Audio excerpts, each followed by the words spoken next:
Fragmentación del cártel de Sinaloa, detrás del aumento de la violencia, en México. Lo peor de la violencia aún está por venir, la crisis de seguridad que inició hace 10 años con la supuesta guerra contra el narcotráfico va a empeorar.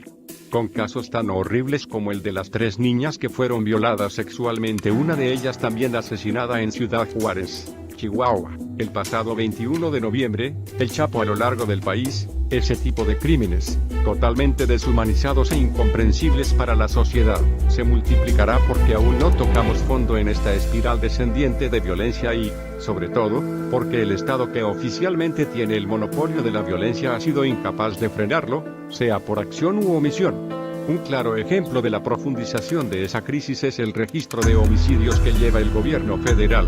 Las más recientes cifras del Secretariado Ejecutivo del Sistema Nacional de Seguridad Pública indican que octubre fue el mes con más asesinatos en México, no de este año, sino de los últimos 20 años.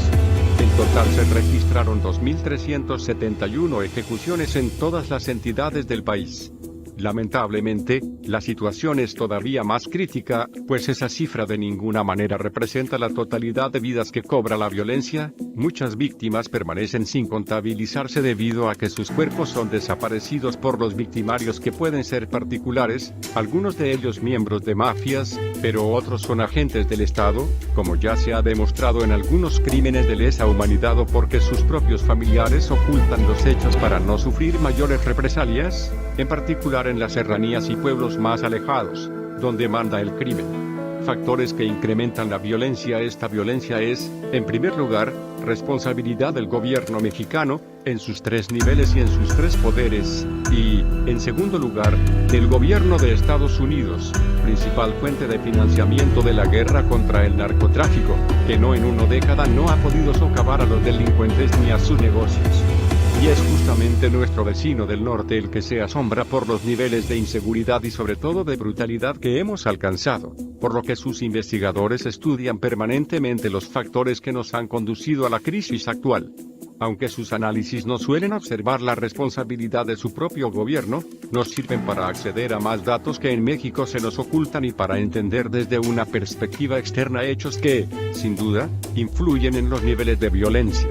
Uno de esos análisis, publicado el 8 de noviembre pasado por June S. Beitel, analista en asuntos latinoamericanos del Congressional Research Service, da cuenta de 3 importantes factores que impulsan este aumento en la violencia: la continua fragmentación del cártel de Sinaloa, la competencia que se ha generado entre los grupos criminales para abastecer el floreciente mercado de Estados Unidos, sobre todo la demanda de heroína, y lo que considera como los ineficaces esfuerzos de México para aplicar la ley contra los cárteles del narcotráfico, cuyo punto de éxito sería la eliminación del crimen. Más que ineficaces, podríamos afirmar que se trata de los prácticamente inexistentes esfuerzos del gobierno mexicano por acabar con estos negocios, pues hasta ahora no se han combatido para nada las finanzas y las empresas que mantienen en pie a los criminales. Pero volviendo al análisis de Beitel titulado ¿Por qué la violencia está rebotando en México? En este se apunta que esas organizaciones criminales consideradas de carácter transnacional generan violencia extrema dentro de México, donde ejercen influencia territorial en grandes franjas del país, sobre todo cerca de centros de producción de drogas ilícitas y rutas de tráfico. En particular, cuando esos grupos se enfrentan a otros por el control de esas plazas. Agrega que esos cárteles han sido identificados por años como la mayor amenaza del crimen organizado para Estados Unidos, dado sus fuertes vínculos con el tráfico de drogas, lavado de dinero y otros delitos. El estudio reporta que, en 2016, 24 de los 31 estados de México han experimentado un aumento en los homicidios, y que en este 2017 los homicidios han continuado al alza. Si esta tendencia continúa, México finalizará el año con una tasa de homicidios superior a 18 por 100.000, lo que convertiría a 2017 en su año más violento en el registro. Fragmentación del cártel de Sinaloa. Para Beitel, la extradición del capo Joaquín Guzmán Loera, alias Chapo, ocurrida en enero de 2017, marcó esa tendencia creciente de brutalidad atribuida a los narcotraficantes. El cártel de Sinaloa, refiere, había dominado el narcotráfico mexicano durante décadas bajo la dirección de Guzmán Loera, compitiendo violentamente con otras organizaciones criminales más pequeñas de su propia federación, que se separaron en 2008. También, recurriendo a la violencia y al soborno para obtener la cooperación de las autoridades encargadas de combatirlo. Sin embargo, indica que el arresto del Chapo a inicios de 2016 cambió la dinámica del cartel, al aumentar las luchas internas.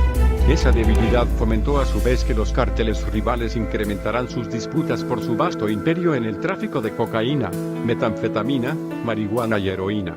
Para 2017, el anteriormente dominante cártel de Sinaloa comenzó a dividirse en facciones, con tensiones intraorganizacionales que engendran mayor violencia. También, el cártel Jalisco Nueva Generación desafió directamente a sus antiguos aliados en Sinaloa y enfrentó directamente al gobierno mexicano en varios estados clave, refiere el análisis.